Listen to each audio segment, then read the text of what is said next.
Hi, I'm Alison and this is the CustomerX Files.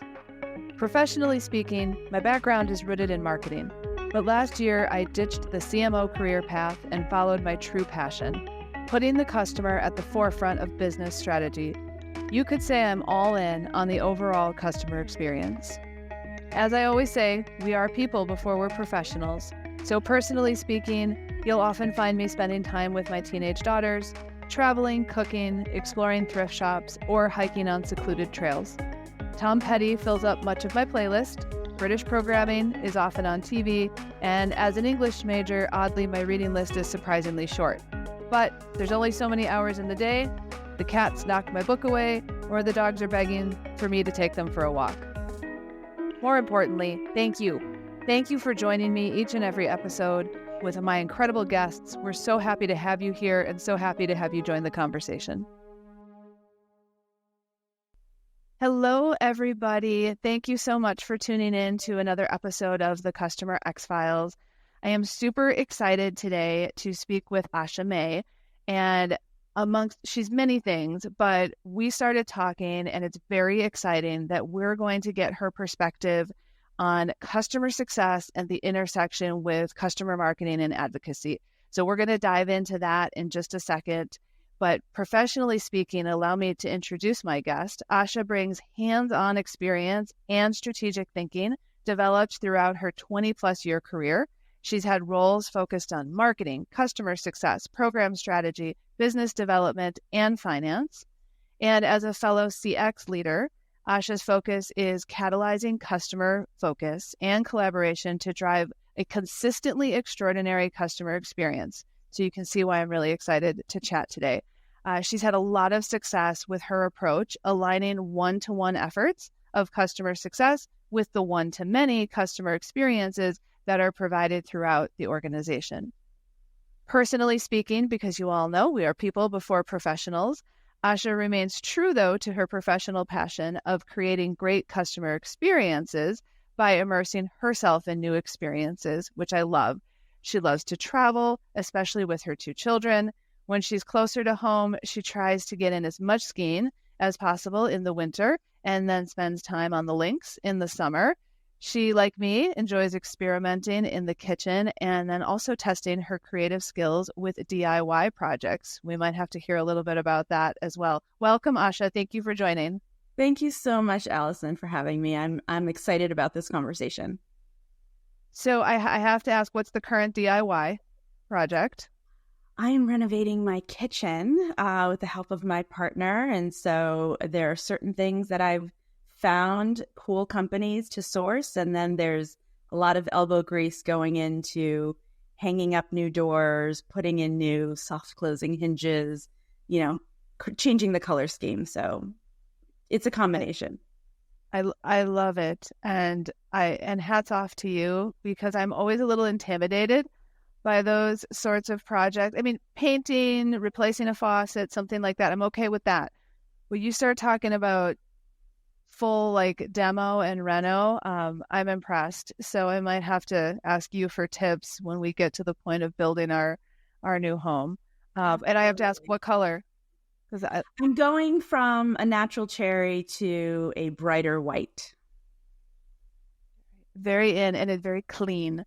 Very clean, exactly. And I think, like cooking, where we spend time pulling the ingredients together and tasting, I think DIY projects are a little bit similar, where you just appreciate and enjoy it so much more when you've put your own time and love into it. I agree. And I would argue that also within CX, there's a lot of putting your own spin on things. And I find that I usually have the most success when I can be a little bit creative, have a little autonomy to try some new things. So I'm excited to dive into this conversation. And I want to start the conversation kind of level setting with roles, because you had a very unique career in that you've had roles that, as I mentioned, in a variety of different departments. So I talk to a lot of people in the community, and I'm always shocked to hear that there's still to this day a little bit of contention between sometimes customer marketing and advocacy and customer success. So you've been in all. Let's set the stage. Can you just do a quick what is, in your opinion, customer marketing, customer advocacy, and customer success? Absolutely. I'm going to put a very heavy caveat on what you said, in my opinion, because especially with customer success, I think that that role and that function is very rapidly evolving right now. I would say that when I entered customer success, probably about 10 years ago, the role was focused, and I think in many ways still is, responsible for helping the customer see value in the product or service or platform that was sort of promised to them, but also in alignment with what the customer actually needs to get out of this product or this service or this platform. So there's that connection between the brand promise. So now I'm going to pull into marketing speak. The brand promise of what they purchased with what they actually needed. And this is where that handoff or that connection that sales has into customer success is so incredibly important, so that the customer success manager can consistently tie back the experience the customer is having back to what they originally saw value and needed. And the customer success role has largely been working with customers on a one-on-one basis. So a CSM might be managing, depending on the size of the organization, the nature of the product, anywhere from 2, 1 even, depending on how large the organization is, to many different customers, but they're still interacting with them on a one-on-one basis. And then how does that differ in your mind from customer marketing and customer advocacy? Sure. At least, again, from my perspective, I have found, customer advocacy is sort of one of several things that customer marketing does. And, customer marketing to me is taking that engagement with the customer, but applying sort of some marketing skills and tactics that spread that communication across many customers. Now, you might break that down. Someone might break that down into a certain segment of a customer, a certain industry, a certain persona, but it's much more of that one-to-many. And from an advocacy perspective, it's looking at how do you help internally arm the customer-facing people, sales, customer success, sometimes product, with the right language and suggestions on identifying when a customer is really excited, and then working externally with the customer to elevate their story, their enthusiasm, but in a way that's meaningful to the customer. So there needs to be that mutual beneficial element that's included, and also in a way that their company will allow them. I think that's good. And I think that segues nicely into talking about the different roles, because you have been within customer success in a couple of different capacities, I believe. But when you were sitting in customer success, did you have a CMA counterpart when you were a CSM? When I was a CSM, we actually did not have a formal customer marketing or customer advocacy function. It was an effort that sort of spread across the marketing team in terms of trying to incorporate the customer voice in events or different thought leadership pieces or even success stories. It wasn't a dedicated function, unfortunately. If that function had existed, what value do you think that would have brought to you as a CSM? I think customer success managers, and I've read this recently, and I'm so happy that it's getting spotlighted more. But customer success managers often just get so much dumped on their lap in terms of all the things they need to do. with a customer and all of their accounts that they're managing. I sometimes call it this no-look pass over the wall, that sales will just sort of close the deal and then toss it over to the customer success manager and just, here's some information and, make sure it's successful. And then marketing is always leaning into customer success. Oh, please, can you make sure that customers are attending this event? Or can you please remind them of this? Product is leaning into customer success to say, please remind them of this new feature. Make sure we're getting better usage. We need people for beta. So much is sitting on the CSM's lap.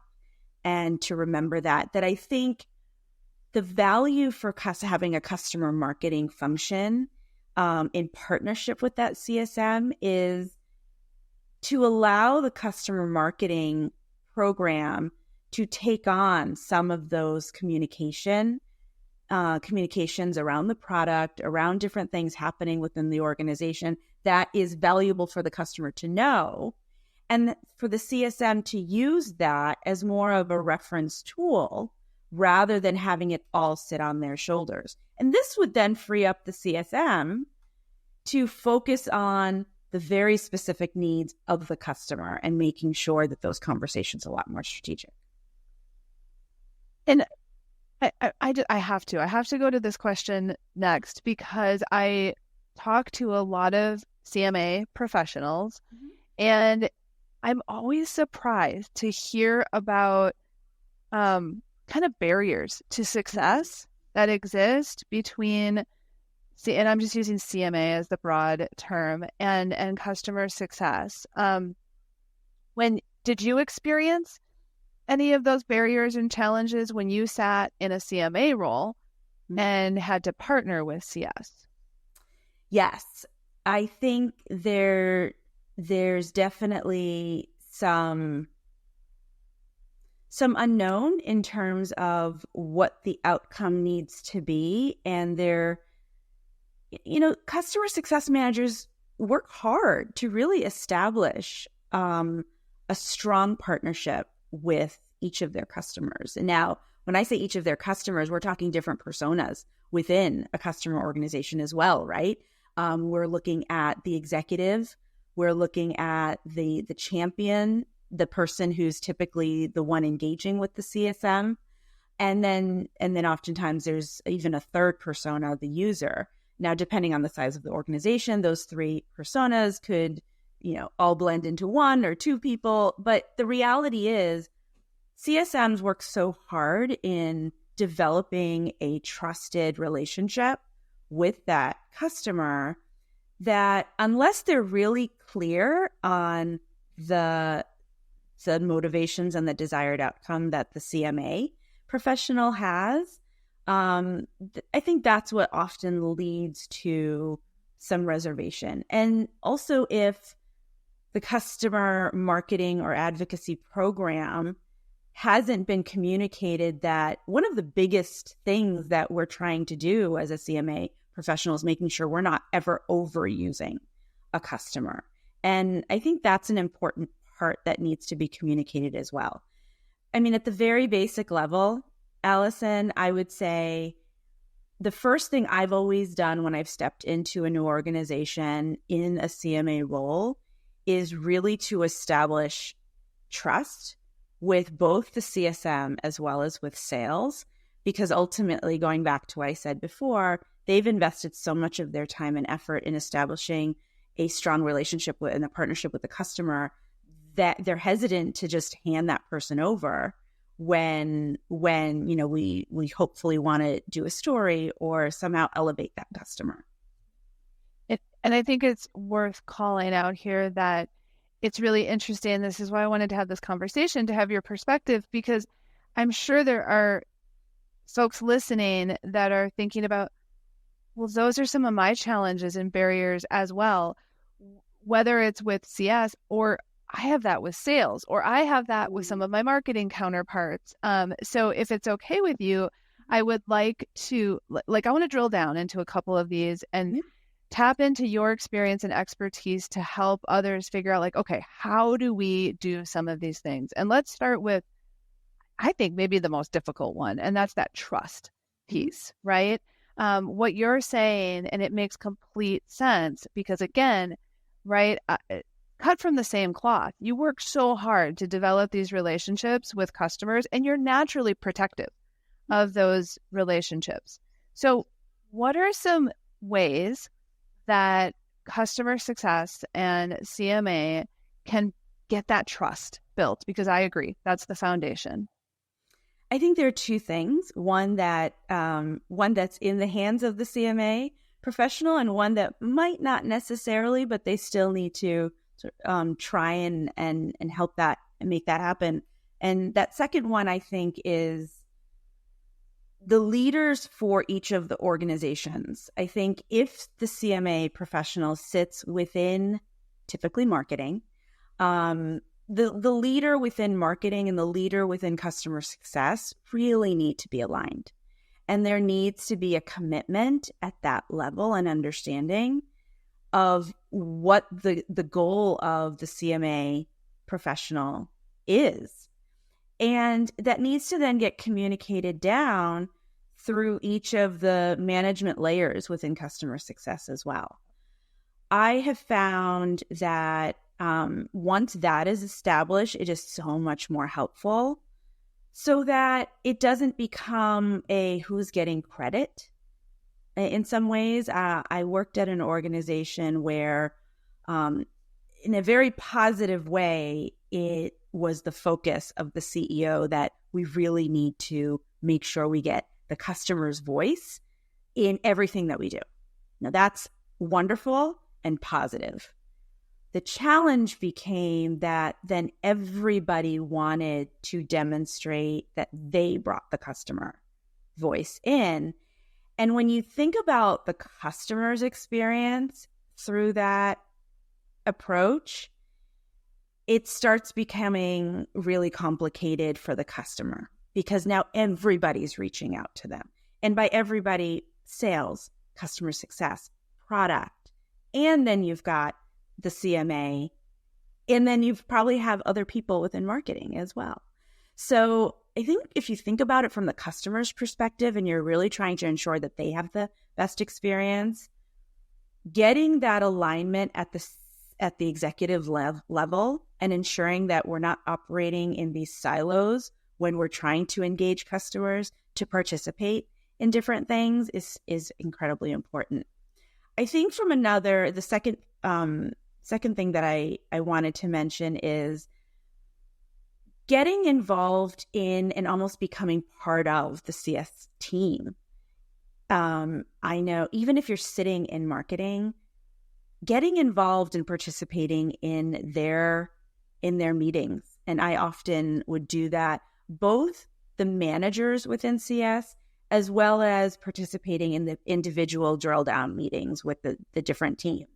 Now, obviously, you can't spend your whole time in meetings, and so you're not attending every meeting, but finding the right cadence that makes sense. Maybe it's monthly, maybe it's quarterly. I find that monthly is a little bit more palatable because now you're at least up to date and you're still top of mind. If CS teams have weekly calls, and that can be a little complicated to participate in, but definitely becoming part of the group, even if you don't physically sit in their organization. Yep. And I want to bounce back to organizational alignment too for a second. Yeah. But I love you're exactly correct. Insert yourself, and not in a forceful way, in a collaborative way. And that's the one that we have a little more control over, right? If you're a practitioner, the leadership support is great, and I agree with that. But those meetings, I know that was something incredibly important to me, and it was actually it was every 4 to 8 weeks, and it just depended on the CSM. And we would have those conversations. We'd run through their book of business. It was incredibly helpful for me, obviously, to have insight into that, but then also for that opportunity, because you mentioned education, right, earlier, and keeping things top of mind and what can you bring to the customer. And that's an opportunity, for us to be able to do that. So, and we'll touch on those, but alignment, because obviously we've been talking about the assumption that, okay, CMA sits within the marketing organization, but you and I guess we're unique in that we both have had CMA roles that reported into the customer success organization. Talk a little bit about that. What, the good, the bad, the ugly, of being able to sit in that particular area of the business. I think when I have sat within customer success as a CMA professional, the positive was that alignment. And I think at least where those organizations were sort of in their growth, the reasons why I sat within CS, it was in two different organizations. The reasons were different. Some of it was where that company was in their maturity, and the focus of marketing at the time was really heavily focused on new business and corporate communications. So it just made more sense for me to sit within customer success. Now, where the tech stack lives that I would ultimately need to be able to leverage for the programs is another consideration. And I think tech is evolving so quickly and so much more is available. I think at the time I was leaning into technology that was owned by marketing, and I was also leaning into technology that was owned and operated by customer success. So I think that sometimes is a consideration, but I often get asked the question, well, where do you sit? Should it be marketing or should it be customer success? I will say that my response isn't always warmly received, because my response is, it depends. It depends on which of the leaders is going to ultimately also own my outcome, which is getting more visibility for customers in market-facing activities and communications, as well as helping and supporting retention and cross-sell and upsell. And so where that is owned is also evolving a little bit.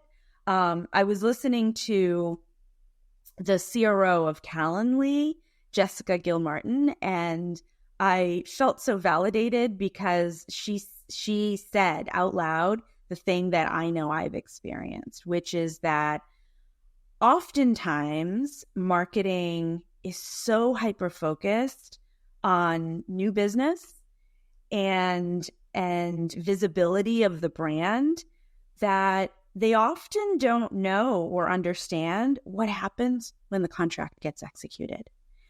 And I know in one organization, as I moved from customer success back to marketing, I was actually the one giving the demo of the product to all of marketing so they could actually understand what the product does.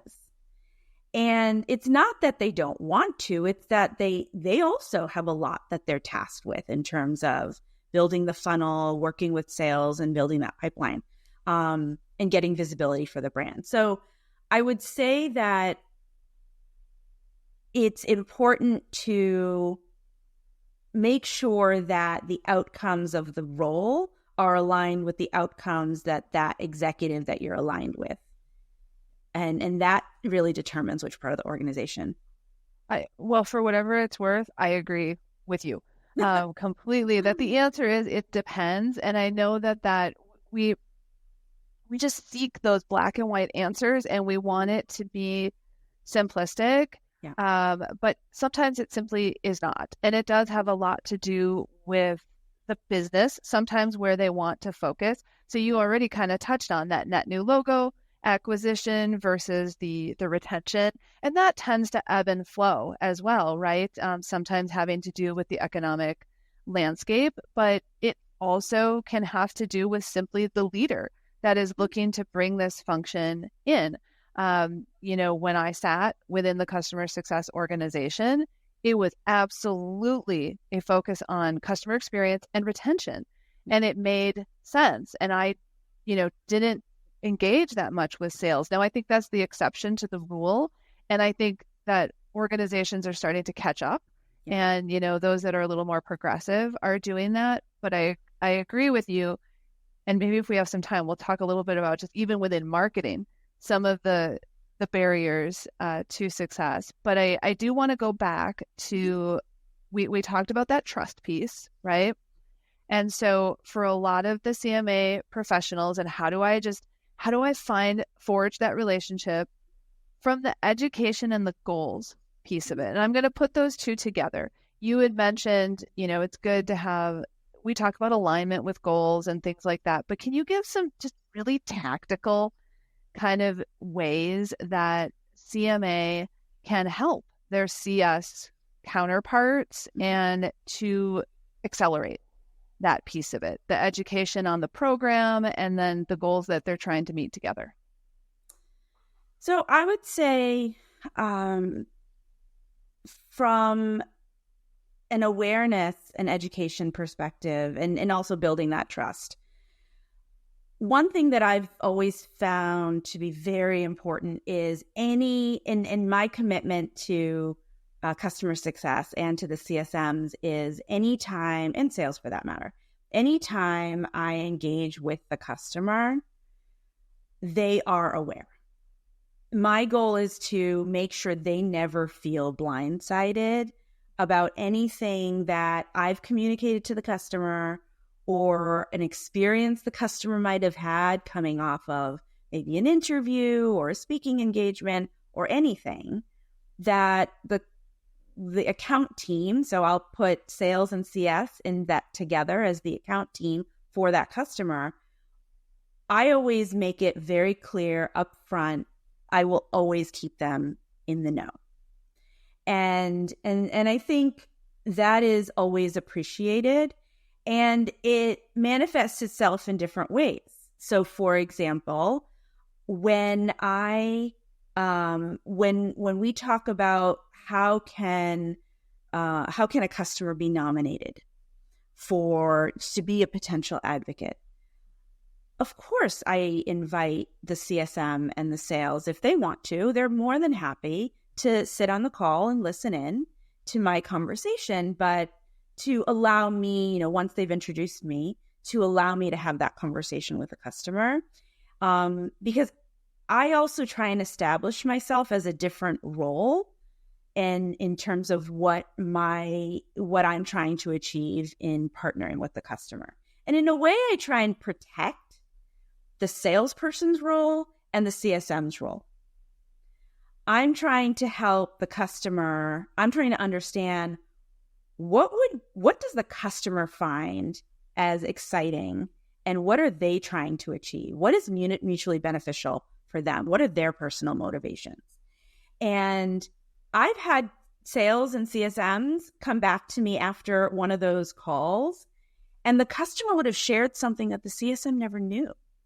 But it's just you're establishing a different type of relationship.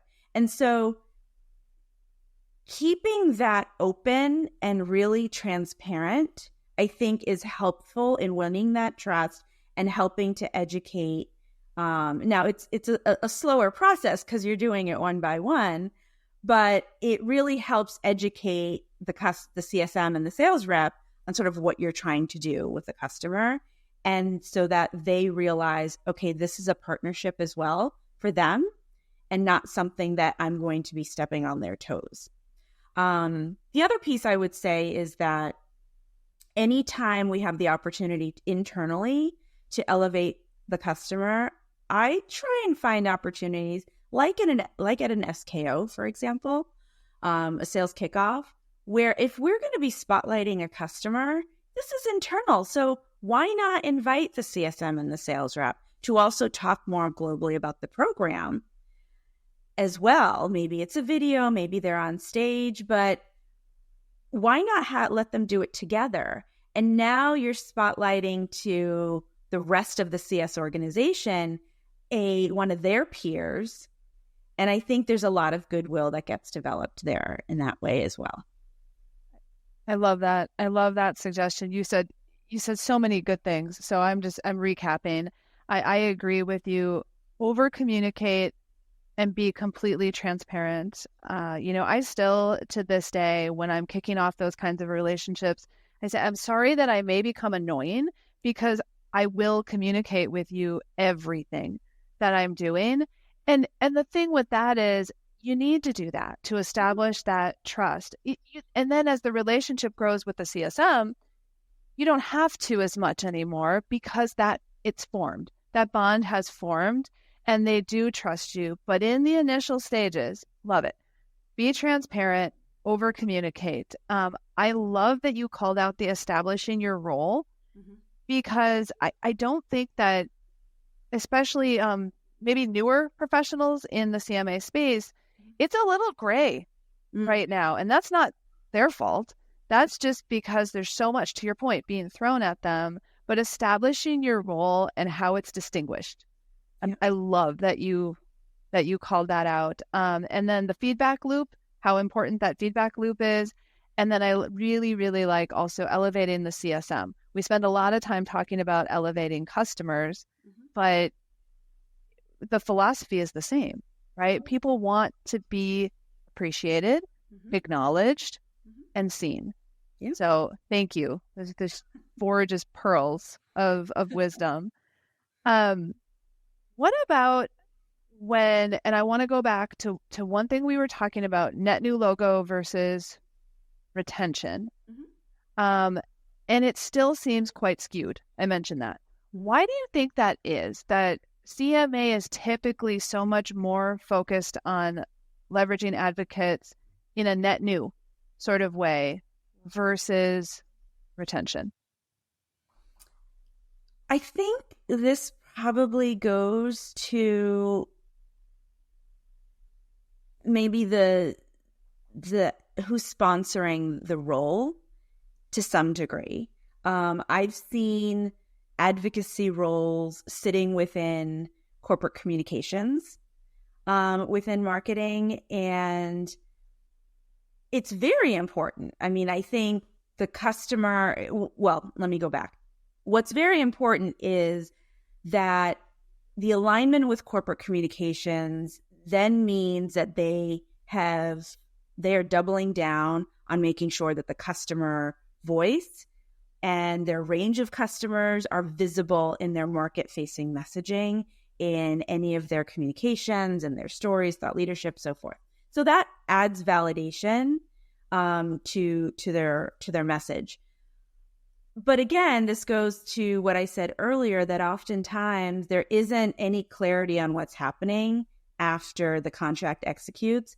And while I obviously can't speak for every company, and I do think this is evolving, the CSM was largely the one that was focused, and the whole function was created on thinking, well, they're going to take care of what happens after the sale. So we're going to focus over here on new business.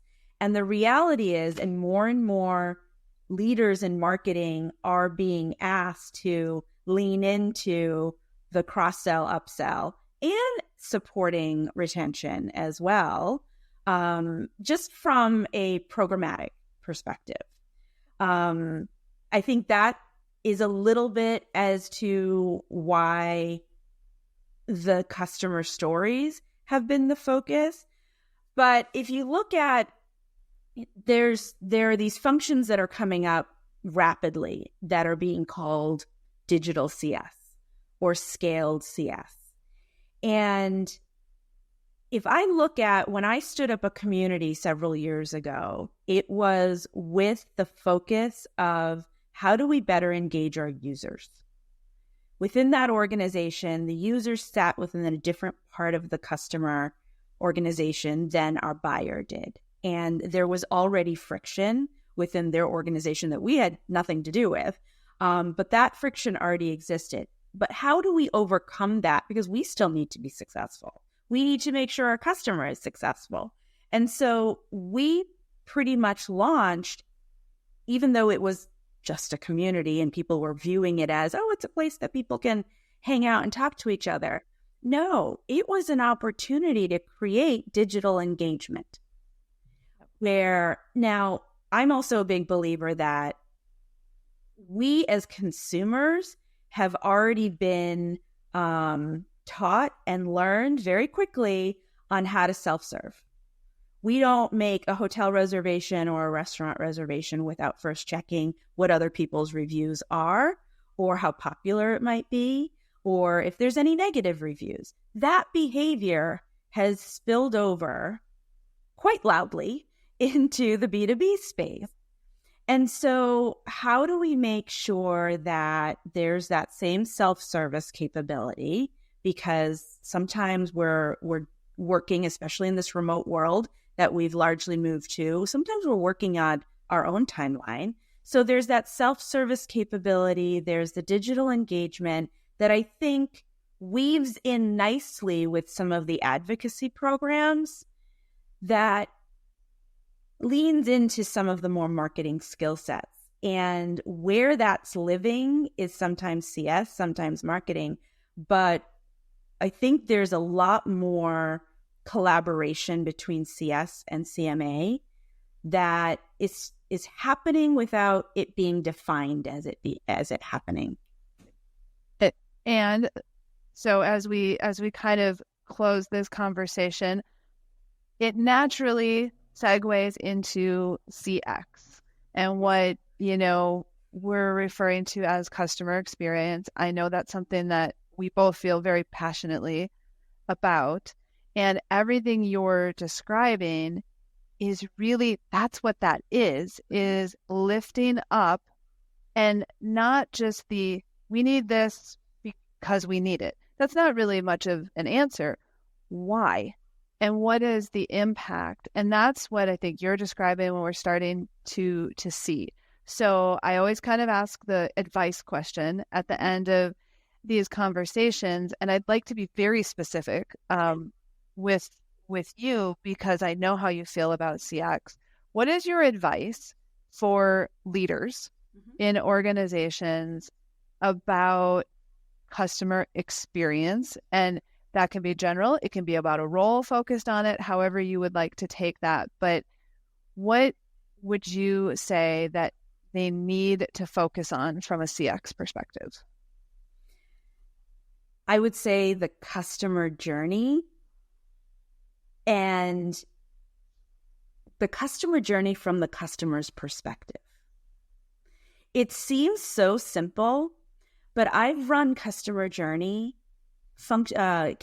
efforts where the whole view was really looking at inside out. And well, we're doing this and we're doing this, and we have communication going out at these times, and this person is responsible, that person is responsible. And it's been completely an inside out effort, which is valuable and important. But what's really the aha moment is when you look at it outside in, when you look at that journey and truly understand what the customer's experience is. And I'll use a very simple example of, in one of these customer journey efforts, I was partnering with our product marketing lead, and we were jointly working on this.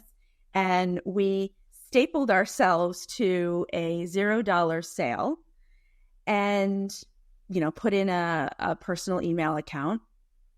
And we got all the communications that a customer would get when that opportunity goes to closed won in Salesforce. And what we found, to our shock, is that the customer received automated communications from Salesforce, from our CRM, from our SaaS platform, from support, and from the customer success team, and then from marketing. 5 different communications. Largely, recognizing that they're new to us, a new customer to us. And so I would say looking at that journey, but from the customer's perspective, and starting there and understanding what your gaps are. But doing that in a way that pulls in, this is not a one-person effort. This is a cross-functional effort. And there needs to be that commitment, I think, from top down, that this is an important step because it shows you so much. I think from an individual perspective, in terms of advice, I would say that for any CMA professional that's maybe earlier in their career and they've come up through largely the marketing, or maybe even sales, BDR, SDR. And I would say make sure you really understand the CSM's role.